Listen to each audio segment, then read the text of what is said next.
শেখ হাসিনাকে iron lady বলে মনে করেছিলেন অনেকে। দেশের ইতিহাসে সবথেকে লম্বা সময় ধরে বাংলাদেশকে শাসন করেছেন এমন একজন প্রধানমন্ত্রীকে এভাবে দেশ ছেড়ে পালিয়ে যেতে হবে সেটি অনেকে ধারণাও করতে পারেননি। 15.5 বছরের গোছানো সংসার এভাবে ধূলিসাৎ হয়ে যাবে এটা ছিল কল্পনারও বাইরে। বাংলাদেশের ইতিহাসে ক্ষমতাচ্যুত হবার পর কোনো ব্যক্তি এভাবে দেশ ছেড়ে পালাতে বাধ্য হননি। গত 5 আগস্ট ছাত্র জনতার দেশ কাঁপানো গণ অভ্যুত্থানের মধ্যে বাধ্য হয়ে প্রধানমন্ত্রীর পদ থেকে পদত্যাগ করেন শেখ হাসিনা। দেশ ছেড়ে পালিয়ে আশ্রয় নিয়েছেন প্রতিবেশী ভারতের কাছে। বিবিসির এক বিশ্লেষণে বলা হয়, বাংলাদেশে সবচেয়ে বেশি দিন ক্ষমতায় থাকা সরকার প্রধান শেখ হাসিনা। 2009 সালে ক্ষমতায় আসার পর এতদিন টানা দেশ শাসন করেছেন তিনি। এর আগে 1996 সালে এক মেয়াদে প্রধানমন্ত্রী হয়েছিলেন শেখ হাসিনা। সব মিলিয়ে 20 বছরের বেশি সময় ধরে বাংলাদেশে শেখ হাসিনার শাসন চলেছে। তাই তার মতো একজন প্রতাপশালী প্রধানমন্ত্রীর এমন পতন ও দেশ ত্যাগের ঘটনা অবাক হওয়ার মতোই বটে। তবে টানা ক্ষমতার শেষের দিকে এসে শেখ হাসিনা ক্রমেই স্বৈর মনোভাবের হয়ে উঠেছিলেন বলে মনে করেন সমালোচকরা। বিশেষ করে ভিন্ন মতের কাউকে তিনি গ্রাহ্য করতেন না। একের পর এক রাজনৈতিক গ্রেপ্তার, গুম, বিচার বহির্ভূত হত্যাকাণ্ড, নির্যাতন, সাম্প্রতিক বছরগুলো এসবই ছিল শেখ হাসিনার বিরুদ্ধে অভিযোগ। চলতি বছরের জানুয়ারিতে নজরবিহীন এক নির্বাচনে জিতে চতুর্থ হয়েছিলেন শেখ হাসিনা। প্রধান বিরোধী দলগুলোর বর্জনের পরও এই নির্বাচন করায় ব্যাপক সমালোচনার মুখে পড়েন তিনি।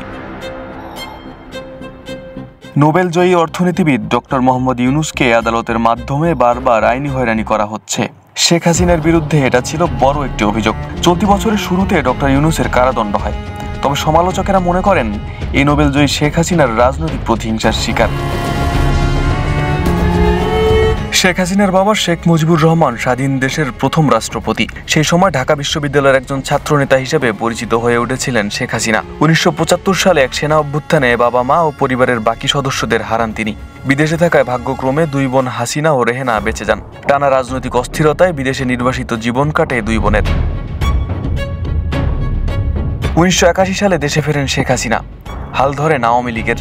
বিভিন্ন রাজনৈতিক দলের সঙ্গে হাতে হাত ধরে এরশাদ সরকারের বিরুদ্ধে গণ আন্দোলনে নামেন শেখ হাসিনা। 1991 সালে নির্বাচন হয়। সে নির্বাচনে হেরে যায় আওয়ামী লীগ। তবে অপেক্ষা করতে হয়নি বেশি দিন। 1996 সালে নির্বাচন জিতে প্রধানমন্ত্রী হন শেখ হাসিনা। প্রথম মেয়াদে অন্তত 2টি কারণে আলোচিত হন শেখ হাসিনা। 1. ভারতের সঙ্গে গঙ্গা পানি বন্টন চুক্তি। 2. পার্বত্য চট্টগ্রামে অস্থিতিশীলতা দূর করতে শান্তি চুক্তি করে। একই সময়ে বেশ কিছু দুর্নীতিগ্রস্ত ব্যবসায়িক চুক্তি সই এবং খুবই ভারতপন্থী মনোভাবের কারণে সমালোচনার মুখে পড়ে শেখ হাসিনা।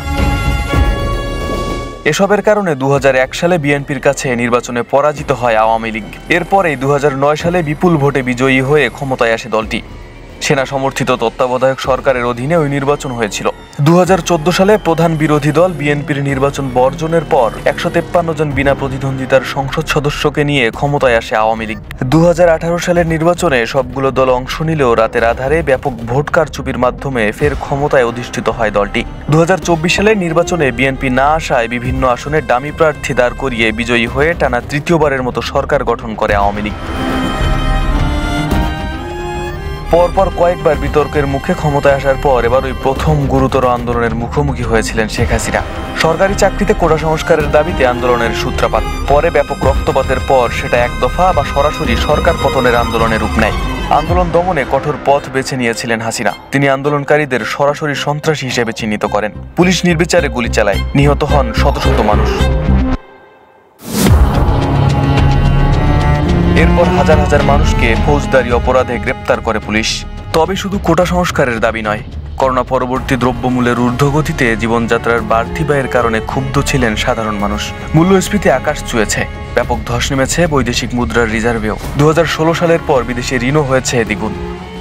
সমালোচকদের দৃষ্টিতে শেখ হাসিনা সরকারের অব্যবস্থাপনার কারণে চারপাশ থেকে এমন ভরাডুবি হয় হাসিনার।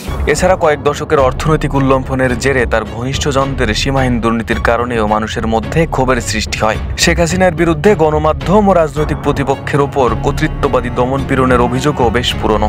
অথচ তিনি এক সময় বহুদলীয় গণতন্ত্রের জন্য রাজনীতি করে এসেছেন। অধিকার সংগঠনগুলোর দাবি, শেখ হাসিনার আমলে বাংলাদেশে অন্তত 600 গুমের ঘটনা ঘটেছে।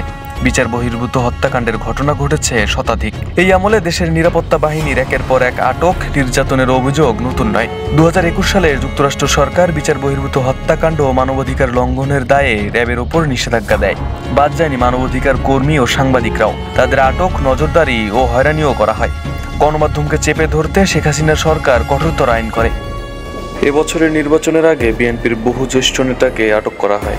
আটক হন দলটির হাজারো নেতাকর্মী। এসব কর্মকাণ্ডকে শেখ হাসিনার ভিন্ন মতামত দমনের কৌশল হিসেবে ধরা হয়। তবে এসব অভিযোগ বরাবর অস্বীকার করে আসলেও শেখ হাসিনা অভিযোগগুলো খতিয়ে দেখতে এবং তা নিয়ে প্রতিবেদন করার জন্য বিদেশি সাংবাদিকরা বাংলাদেশে ভ্রমণ করতে চাইলে কখনোই অনুমতি দেয়নি। এসবের ফলই এখন ভোগ করতে হচ্ছে শেখ হাসিনা এবং তার 75 বছরের পুরানো রাজনৈতিক দল আওয়ামী লীগকে। আরিফ হাসান, ঢাকা প্রকাশ।